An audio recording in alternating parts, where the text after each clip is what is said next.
Wait, so we're doing sorry. Okay. Yeah, don't worry about the quiz right now. I will remind you about the quiz moving forward. Okay? So I will remind you when the quiz happens. Got it? All right. But a fair amount of what we're discussing right now from this PowerPoint today and tomorrow is actually review from last semester. Right? Because a significant amount of this we will have already covered and talked about. Because hopefully we remember, like with the California Gold Rush, that's 1849, right? That's how you get the San Francisco 49ers as a football team, right?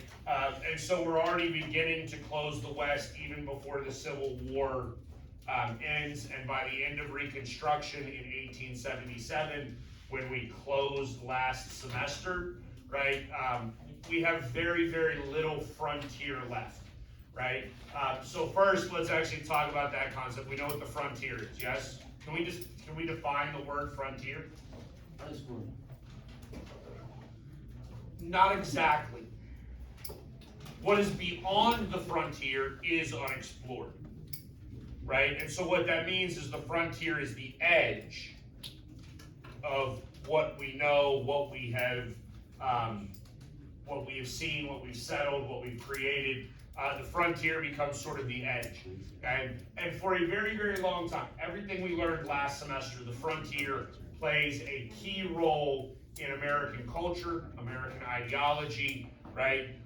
People move further and further west, and they want to sort of go their own and have some land and grow some food and have a family and have a very nice, peaceful life, right? So this idea of westward expansion, right? This idea of westward expansion comes from a concept that again is really sort of a last semester concept called manifest destiny, right? And the definition of this, like if this shows up on the STAR test, right? Manifest destiny, you understand what a destiny is, yes? Like something that you're just supposed to do, right? Like you don't really have a choice in it. It's fate dictates it, right? So this idea of manifest destiny is this idea that you are going to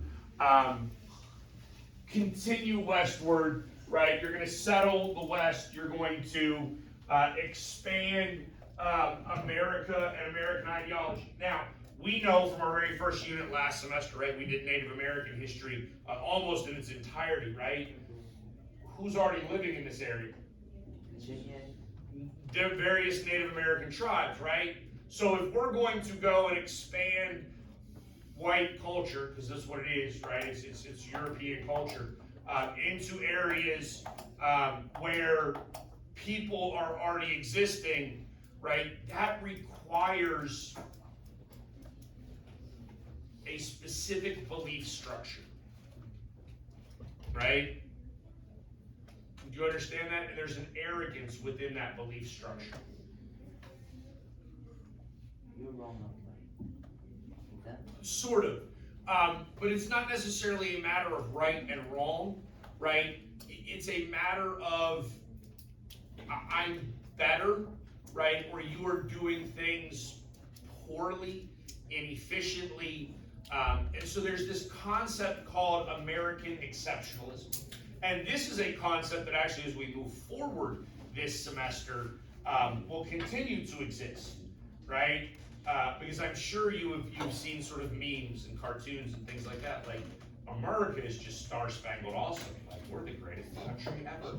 Star-spangled awesome. Okay? But when you go back to this concept of exceptionalism and us being better than everybody else, right? Do we remember the Pilgrims? What did they intend to do? It was actually the chapter title of one of your readings from last semester. City upon a hill. What was that? This beacon, this guiding beacon to all other peoples. We are perfect. We have created the ideal society. Everyone should aspire to be like us because we are the best. right? This is a concept that obviously existed with the Pilgrims in the 17th century and will continue throughout American history, right? I mean, there are again all sorts of like memes and jokes and things like that today about Americans having this belief that we're so much greater than everyone else. Okay? Now, the other concept, the other sort of necessity or drive behind the concept of manifest destiny, right? Sure, we have to justify why we're treating natives so terribly and taking their land and changing things, right? But we also need all of that land simply because the population is expanding and we see massive waves of immigration. And for the most part, when it comes to this, we're really going to talk about European immigration. But when we get into the Gilded Age and some of this, well, maybe even some of the stuff today, it's important to understand that there's also significant Asian immigration into the United States in the 19th century as well, right? So it's not just European immigration that is occurring, all right? So when you look then at sort of life in the West, and the image there in the background, I kind of love these. I find it fascinating. That is a house, right? It's called a soddy, right? It's basically a house made of earth, dirt, mud, and grass, right? And so let's actually start with that one. That is a result really of a lack of other resources along the Great Plains, right? Which again is basically east of the Rocky Mountains and sort of west of the Mississippi, right? So you're looking at like Nebraska, Kansas, Oklahoma, northern Texas. All of that is, in fact, I think I told you last semester, when the founding fathers got here, when Americans first got here, what was their assumption of that area? Do you remember? What? Yeah, that it was a desert, right? That it was essentially unusable land, right? Again, because of the concept of sort of white arrogance, right? White idealism, right? We were like, oh, I can't imagine anybody not living the way I live because the way I live is just right. It's the best way. Therefore, everybody should do that, right? So we didn't have a concept that Native Americans could utilize land and resources differently than us. So we just made this assumption that it was barren, arid wasteland, right? Now, part of the reason for that assumption is also because there's not trees, right? It's just grass plains, flat grasslands for miles and miles and miles and miles, right? When you're talking about architecture and construction of the 17th, 18th, and even into the 19th century, and then even into the very beginnings of the 20th century, most homes, and especially non-urbanized areas, are based upon lumber, right? Trees are cut down, and then they're basically broken down into either logs or planks, right? And they're turned into houses, into homes. When you don't have lumber, when you don't have trees as an ample resource, you have to figure out different ways to build houses. And so these soddies becomes one of them, right? We're going to utilize sort of earth and mud and grass to create our homesteads, okay? And because a lot of the times you would try to build it where you have some natural defense in terms of like a hillside or things like that, that helps against elements of like high wind and things like that. Also, if you're unaware of this, right? Because who lived up north? You lived up north, right? Did you actually, or did you just your parents? Just your parents, right? So where Caleb's family comes from, right? Like all the houses up in Michigan have basements, right? Anybody know why? So actually balance is really a really good word to use there, right? When you dig into the earth okay? The temperature of the earth, let's say 15 feet down, 20 feet down, and that's deeper than a basement normally is, right? But 20 feet down, the temperature of the earth is about 65 degrees year round. Doesn't matter if it snows, it's still 65, right? It doesn't matter if it's 100 degrees, still 65, right? And so you can utilize Earth in this regard to help try to minimize some of the effects of more extreme climates, right? And I think we talked about this last semester. A lot of our Europeans coming over here sort of made this very poor assumption, right? They made a very poor assumption that they were like, hey, look, we're this far north into the northern hemisphere, and we're actually going to move, you know, slightly south. Like, you understand that London is further north than New York, yes? Whose winter is worse? New York's. Absolutely. Right? Okay? So there were some poor assumptions that were made that then have to be compensated for in one way or another. All right, so let's actually talk about some of the things as we expanded into the West. And I can almost guarantee you, interestingly enough, that this will show up on the STAR test, despite the fact that it probably shouldn't show up on the STAR test, because U.S. history at the high school level is supposed to be post-Reconstruction. But we had something called the Homestead Act in 1862. Right? The Homestead Act is is a behavior of Congress, right? It's just a fancy name for a law, right? Congress passes a law, it's called an act. The Homestead Act gave away 160 acres worth of land to settlers, right? And I think we talked about this a little bit last semester, right? These people were incentivized to go west, right? To take advantage of cheap land and resources, and to further expand the United States and decrease overpopulation and over-farming in the east, right? So we're gonna give them 160 acres for free. All they have to do is build a well. Because you have to have water, right? So if you don't have a creek, you have to build a well. They gotta build a house. They actually have to live there for a certain number of years growing crops. Essentially the early version of what is called squatters' rights today, right? And then they have to create a road, right, to help further those opportunities to move further west. Do we know what squatters' rights are? Or am I using terms we don't know? You're using terms we don't know. All right, so fun fact, if you find an abandoned building, you just go move in, Yes. right? If you live there long enough, it's yours.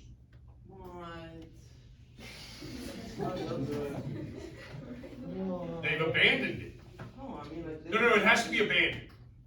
So here's the thing, if they come back to it, right, like they've not abandoned it, right? Now maritime law is a little bit different. Like, have you ever seen an abandoned ship? You can take it. Yep, it's yours. Like if you're ever rich and you have like a yacht, right, and you're an idiot. I don't know how you got rich if you're that kind of an idiot, right? But then you run your yacht aground on the beach. Don't just jump off your yacht and go get help. Because if somebody else climbs aboard your yacht, it is no longer your yacht. It is now their yacht. Okay? That is so, Right? But a squatter is simply somebody who sets up residence somewhere that's not really theirs. Right? Like they didn't buy it, they didn't purchase it, they didn't go through an economic transaction to get it. That's what the Homestead Act is doing. There's no economic transaction. You're not even paying $1. By the way, 160 acres. Do y'all understand how large that is? Right? Like, I mean, most of what's around us now are these pre-planned communities, right? Where your house sits on like an eighth of an acre. Did you say not even? no. I mean, I've seen some houses up here that have like lots of like 500, like 5,000 square foot lots, right? That is an eighth of an acre. So that's 1/8. So 8 of them houses is 1 acre, and then we got 160 of those, right? It is a massive, massive amount of land, right? In addition to giving away land to people individually, right, we also have the Morrill Land Grant Act, right? And the Land Grant Act basically provides federal land federal funding to states are able to get the land in order to create universities. Right, so if you're in the Colts, right, like if you love A&M is a land grant college. It exists because of the Morrill Land Grant Act, right? That's where they got the land from, right? And that's part of the reason also why it's like an the A&M stands for like agriculture and mechanical, right? Like again, the Land Grant Act colleges are supposed to be institutions of higher learning to help us like grow agriculturally, right? To help us develop, better and more efficient methods of growing food and things like that. It's also fairly important that we understand some of the technological advances that occur as we move out west, and we're going to talk about these in a couple of different times, right? So we'll cover some technological advances, move on, cover some more later, right? But in order to sort of settle the west, right, I want to make sure that we cover two right now. The first would be windmills.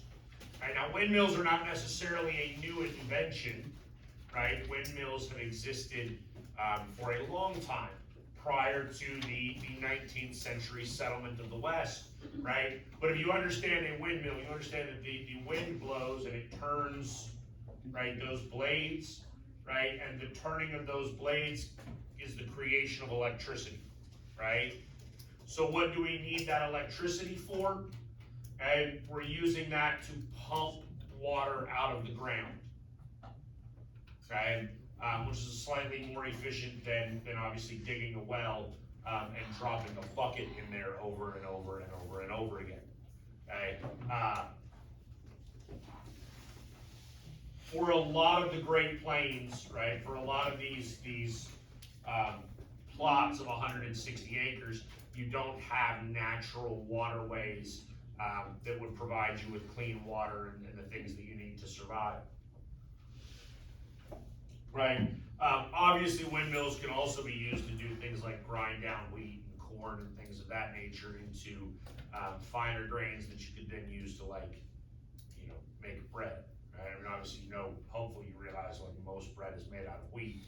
Right? There's also something called corn bread made out of corn. My God, cornbread's so good. Sorry. Okay, so we can use mills for that reason as well.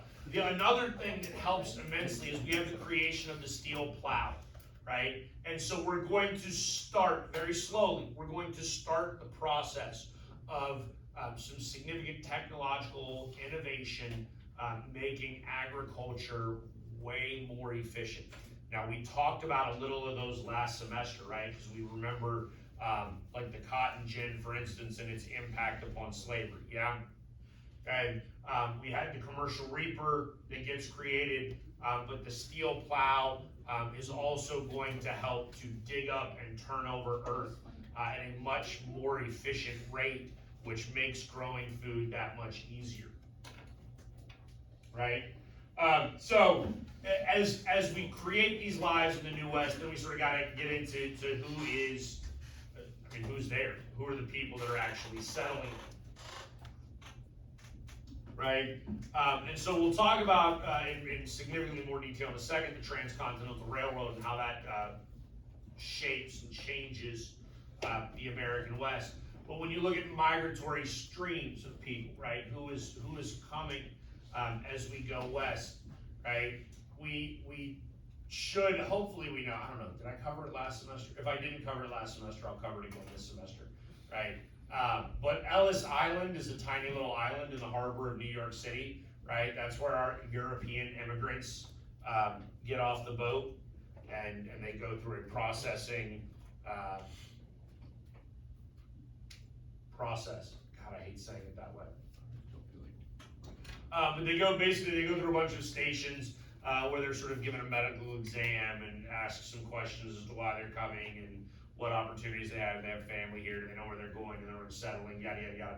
Plus, we just need to document everybody that's coming in, right? I mean, governments need to do that. I don't know if maybe we'll talk about it next year in government in more detail, right? But the United States creates a census. We do it every 10 years where we count the people that live in this country and where they live, right? So that's sort of important.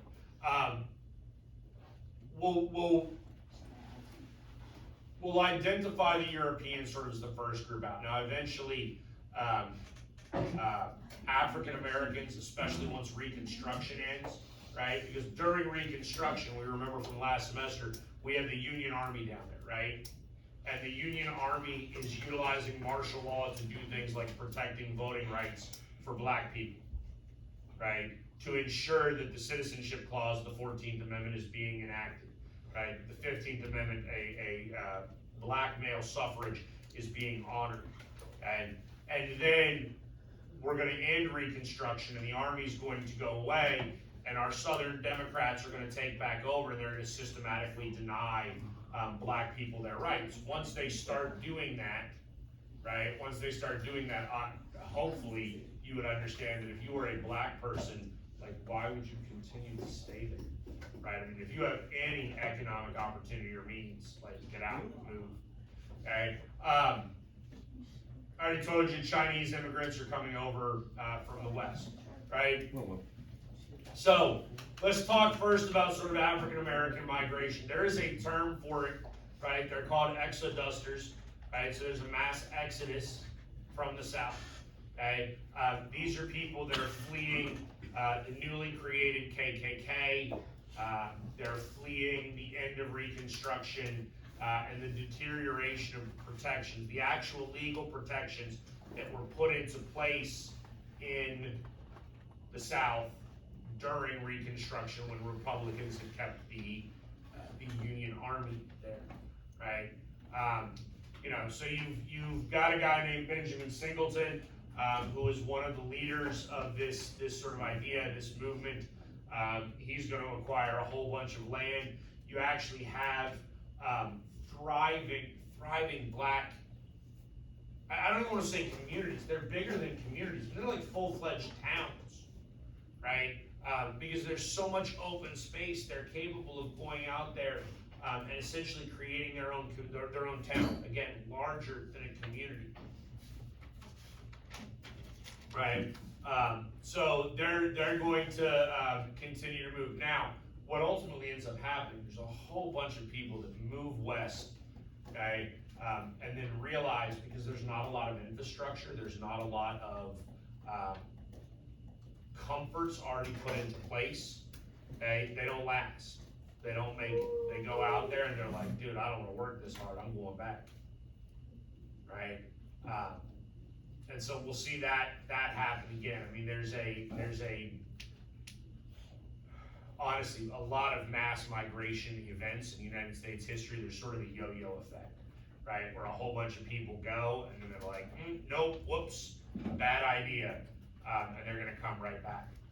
All right, next, precious metals matter. Again, this is a little bit of a review because the California gold rush was 1849, okay? So we had the California gold rush. It created a mass migration into California. But California is only one of a number of places in which precious metals are found, right? Y'all know the story of Tombstone, Arizona? No? So that's actually a fairly well-known, I mean, it's legendary in terms of like American cultural history, right? Like that's Wyatt Earp and Doc Holliday. What?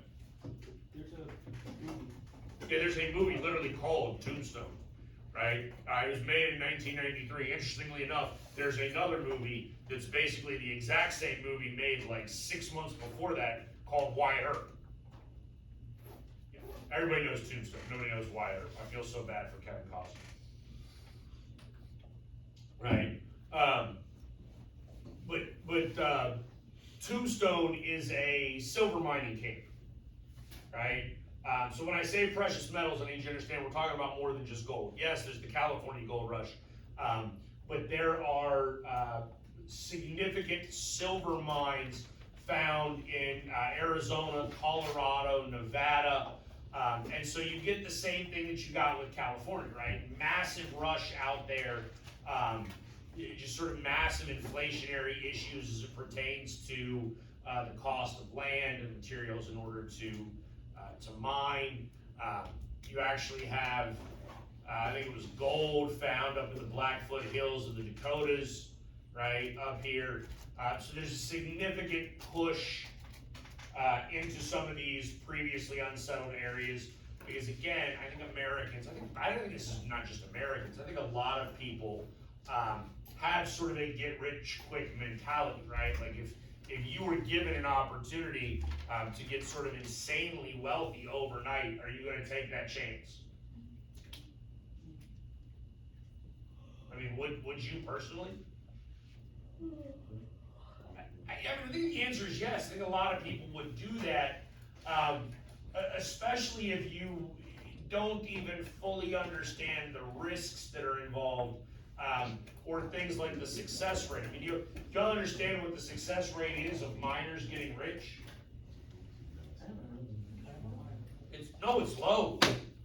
Oh yeah, it's very low.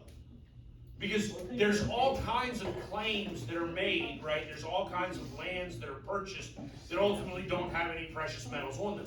Or the precious metals are so far underground that they're far too difficult to get to. Your early miners that come, they basically strip precious metals that are surface, right?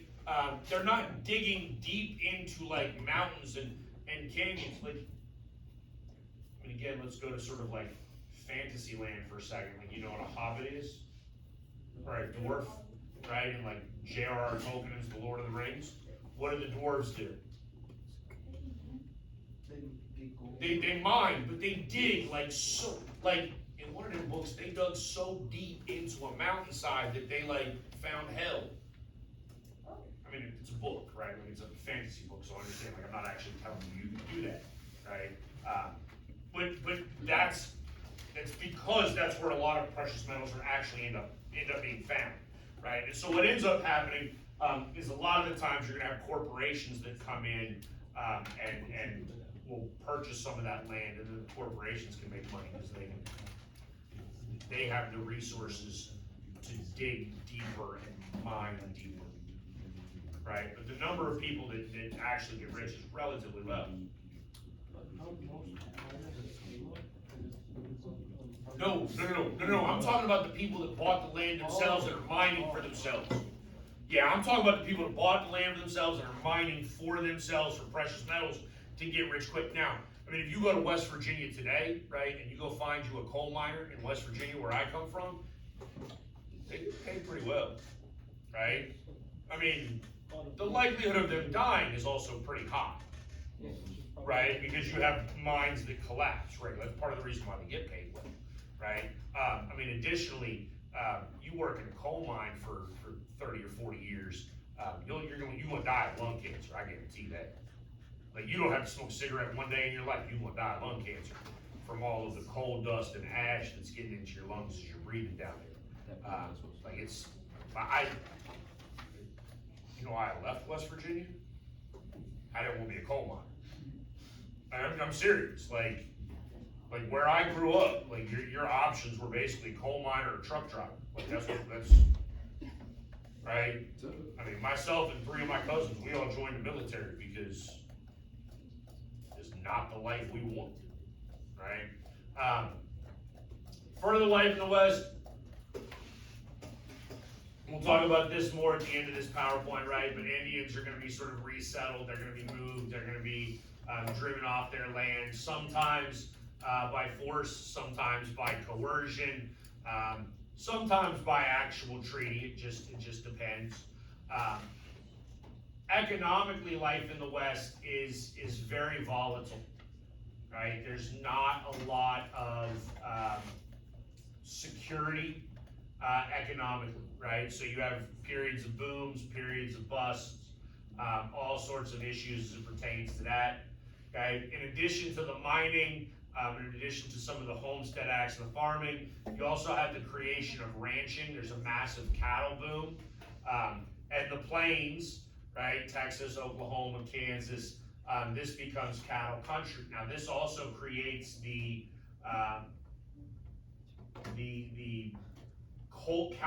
what becomes cowboy culture which we'll talk about in Oh, now, right? Cowboy culture is actually really interesting for a couple of reasons. One, you actually had Hispanic cowboys, you had African American cowboys, you had Native American cowboys, you had white cowboys. For the most part, this was one of the few professions you would have found in the 19th century that is racially integrated. Okay? And in part because it's a very difficult job, right? Being a cowboy is not easy, right? Some of the sort of pop culture mentalities, right? Like if I asked you to picture a cowboy from 1880, right? Like if you could imagine a cowboy from 1880 in your head, like what do they have? hats,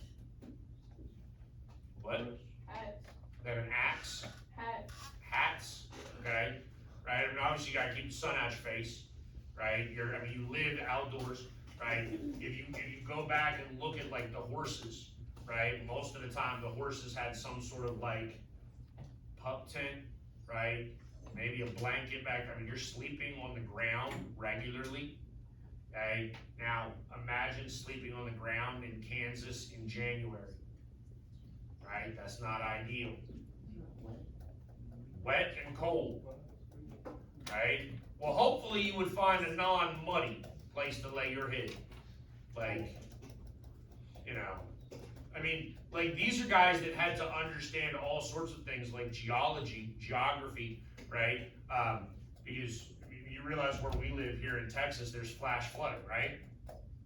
So you want to make sure that if you're going to hunker down for a night as a cowboy in Texas, you're not in the low-lying areas that in the event that there is a flash flood, you won't drown. And they've got to know this. They have to learn this, right? They have to be excellent marksmen, right? They all carry both usually a sidearm, some sort of revolver, as well as rifles, right? They would be responsible for killing any sort of predatory animal that might be coming in to attack the herd, right? They're responsible for protecting the herd. If they lose a one head of cattle, frequently, like, they had to pay for it, right? So it's not a very easy lifestyle, but it is really nice for minorities, right? Because it's a sort of a racially integrated lifestyle, and it's a greater economic opportunity for minorities than what they're going to find in many other places, right? Now the other thing that happens with cowboy culture is you have cattle drives, right?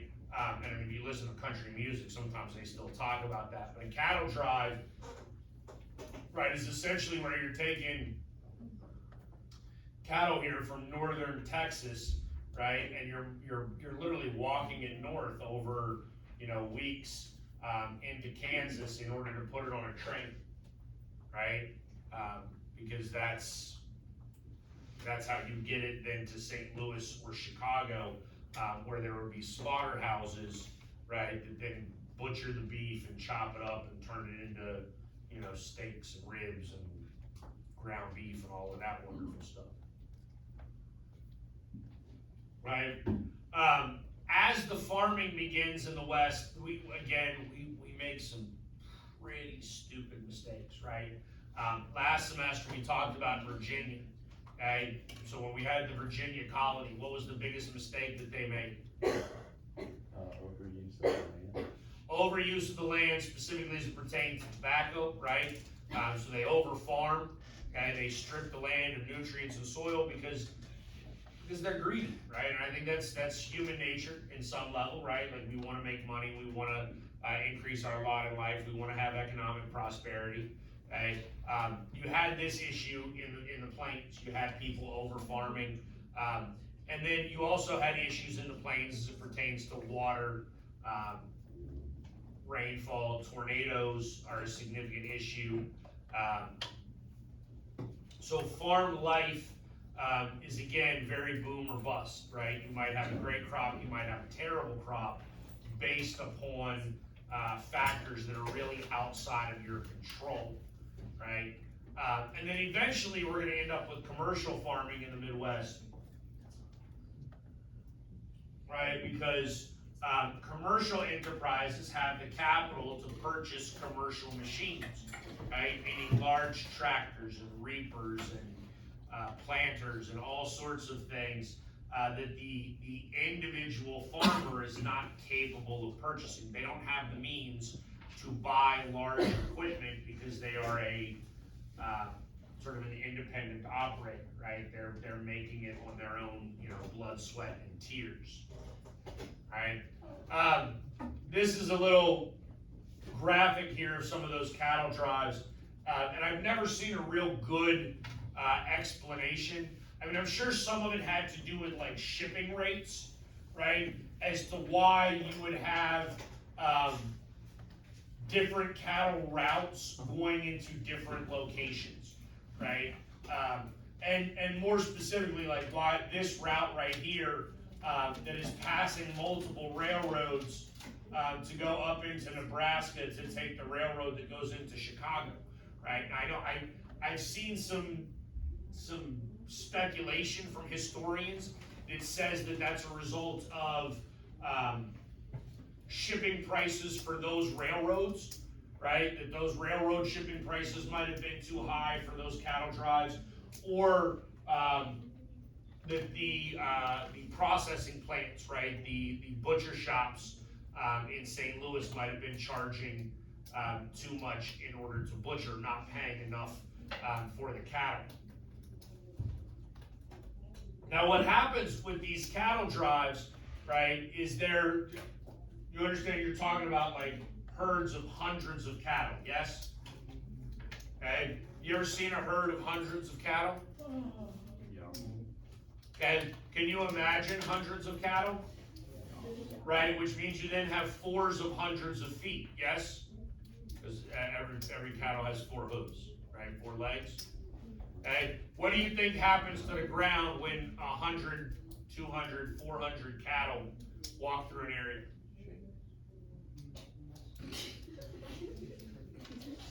They trample everything, right? Okay, so here's the problem. If you have a wheat farm in Kansas, right, you're growing wheat, and then a cattle drive comes through with 400 or 500 head of cattle and another 15 or 20 cowboys on horseback, right, wrangling that herd, what happens to your field of wheat? It's gone. Got trampled, right?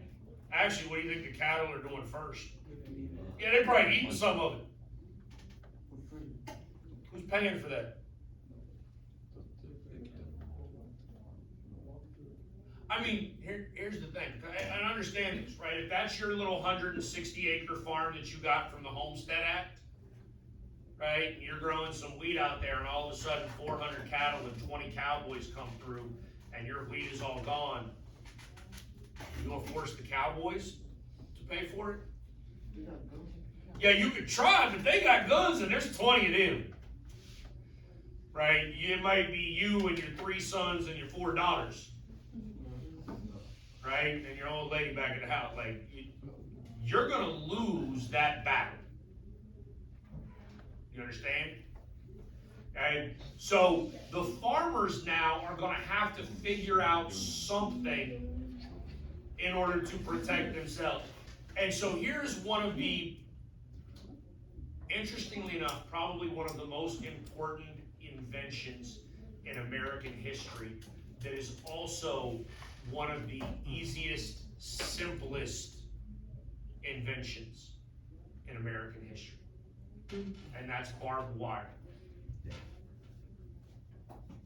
you understand how simple barbed wire is? Yeah. How simple is it, Aaron? Very simple. Can you describe it for me? Wired with pointy parts on it. How do you get the pointy parts on it? With more wire. How do you get them to stay? That's a fantastic question. I'm gonna pass it on to Caleb.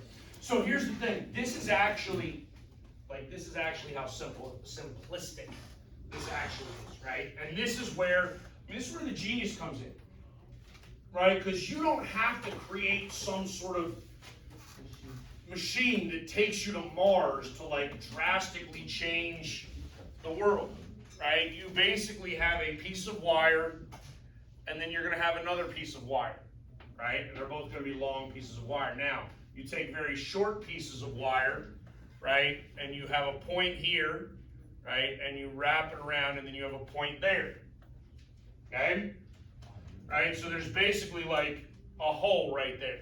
So you take this, right, and you push it down one of the wires, and then you take the second wire and you start wrapping it around in order to hold the barb right there. Right, so you just twist the wires together. That keeps the little barb from moving, right? So now all you have to do is go out and hammer some posts into the ground somewhere and stretch this out all around that field of wheat. And now what happens when the cattle start coming through? They can't get to the wheat. Well, so here's the thing. The reality is, at that point, it's a little bit different, right? Because once you have that fenced in, right, now you can't make the claim, well, I didn't know that was somebody's land. I thought that was just regular grass, right? Now it is very apparent that you are invading somebody's property, right? Like if you were to walk home today and you walked across an open field, right, are you trespassing on somebody's property? How would you know? You wouldn't know, right? But on the other hand, if you go through a gate, right, into somebody's backyard, are you trespassing on their land? Yes, you know you are. You can't tell me, well, I didn't know. I thought the gate, the fencing gate just magically got there, right? Like there's no. Okay? And what happens, right, because as the cattle begin coming through, the cattle are hitting these barbs. Hurts, right? I mean, these are sharp, right? So the cattle don't want to hit these things, right? So now the cattle are stopping. That's creating problems for the cowboys, right? Again, if you have 400 head of cattle, can you just cut like, oh, we're just going to cut right there, and we're going to have the cattle go through in a single file line? God, no. No, when you've got 400 or 500 head of cattle, right, on a drive somewhere, they might be spread out a mile wide. That's why it takes 20 cowboys to deal with all of that. Yes, ma'am? Which one's more effective, barbed wire or electric wire? What do you think? I mean, I would assume electric wire would be more effective, but it doesn't exist then. Yeah. Right? Because you can't allow, I mean, you're not electrified. We don't have the electrical capabilities. Right? But my point is with this, and what makes this so fascinating, so significant, and so important throughout history, look how easy this is. I mean, it is an idea, right, that the implementation of which is incredibly simplistic. Right? Because here's the thing. You can build this on your own. You understand that? Like, I could build barbed wire in my garage right now.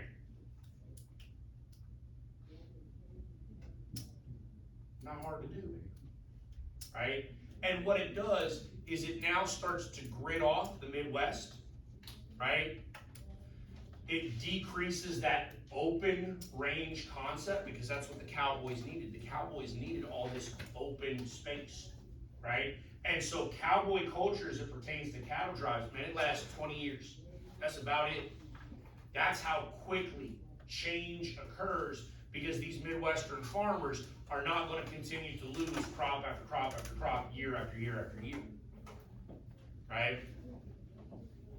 Right? It is a ridiculously simplistic concept that is massively important, right?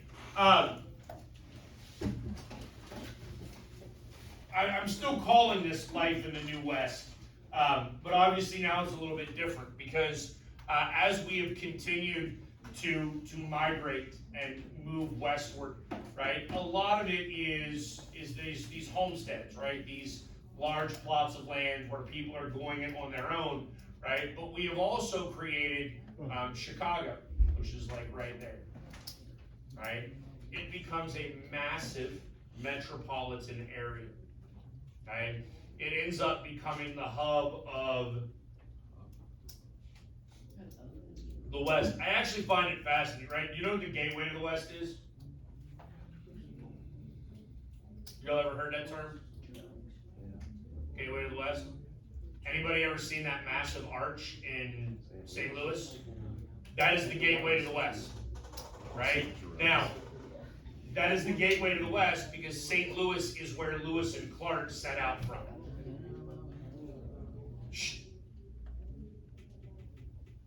Right? Lewis and Clark set out from St. Louis. We learned that last semester, right? Okay, so that's the gateway to the West. But by the time we get to the end of the 19th century, right, Chicago really becomes the gateway to the West. Again, people are coming into the New World, or coming into the United States through Ellis Island, right? And so they're traveling by train to Chicago. Chicago is actually a hub for transportation as well as pertains to trains, right? Because trains, unlike cars, sort of can't go everywhere, right? You need to have tracks laid. Therefore, you have massive hubs where a whole bunch of tracks come together, right? And then sort of spoke back out. Chicago is that point for the West. I'll pack up 2 minutes early on me? No, sir. No. Okay, you didn't, but that's lies because all the rest of y'all did. We'll stop. Now I'm all right with it, man. We'll go ahead and stop here now. Come on.